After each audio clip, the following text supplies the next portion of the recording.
Konflik sosial. Selama kita hidup bermasyarakat, kita pasti pernah melihat atau bahkan mengalami sebuah konflik. Konflik sendiri merupakan suatu proses sosial antara dua orang atau lebih atau kelompok yang berusaha menyingkirkan pihak lain dengan cara menghancurkan atau membuatnya tidak berdaya. Konflik dapat terjadi karena beberapa faktor, antara lain 1. Perbedaan antar individu. 2. Perbedaan kebudayaan. 3. Perbedaan kepentingan. 4. Perubahan sosial. Adapun bentuk-bentuk konflik yaitu 1. Konflik pribadi. Bentuk konflik ini adalah bentuk konflik yang paling sering kita lihat atau alami. Biasanya konflik ini terjadi karena beberapa hal seperti benci, iri, dengki, dan sebagainya. 2. Konflik rasial. Konflik ini terjadi karena dilatar belakangi oleh perbedaan ras.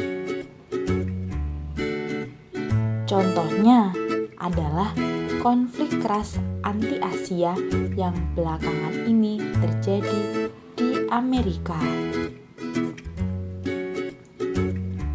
3. Konflik antar kelas sosial. Konflik ini biasanya terjadi karena adanya perbedaan kepentingan. Contoh yang biasa kita lihat adalah konflik antara buruh dan majikan. 4. Konflik politik. Konflik ini diakibatkan karena adanya perbedaan tujuan politik antar individu ataupun kelompok. Contohnya adalah konflik antar partai politik yang sering terjadi di Indonesia. 5. Konflik internasional. Sesuai namanya, konflik ini akan melibatkan antara dua negara atau lebih. Contohnya adalah konflik yang sampai saat ini masih berlangsung antara Palestina dan Israel. Terjadinya konflik tentunya menimbulkan dampak di masyarakat. Adapun dampak negatif dari terjadinya konflik antara lain 1. Keretakan hubungan individu dan persatuan kelompok. 2. Kerusakan harta benda dan jatuhnya korban jiwa. 3. Berubahnya sikap kepribadian para individu baik ke arah yang positif maupun negatif.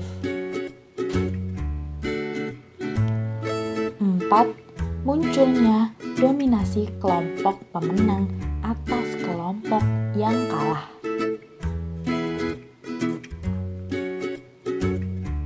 Kemudian, selain dampak negatif, konflik juga dapat mengakibatkan dampak positif. Seperti 1. Memperjelas aspek-aspek kehidupan yang belum jelas. Kedua, memungkinkan adanya penyesuaian kembali nilai-nilai dan norma dalam masyarakat. 3. Meningkatkan solidaritas sesama anggota kelompok. 4. Mengurangi ketergantungan antar individu dan kelompok. 5. Menghidupkan kembali norma-norma lama dan menciptakan norma-norma baru. 6. Sebagai sarana untuk mencapai keseimbangan dalam masyarakat. 7.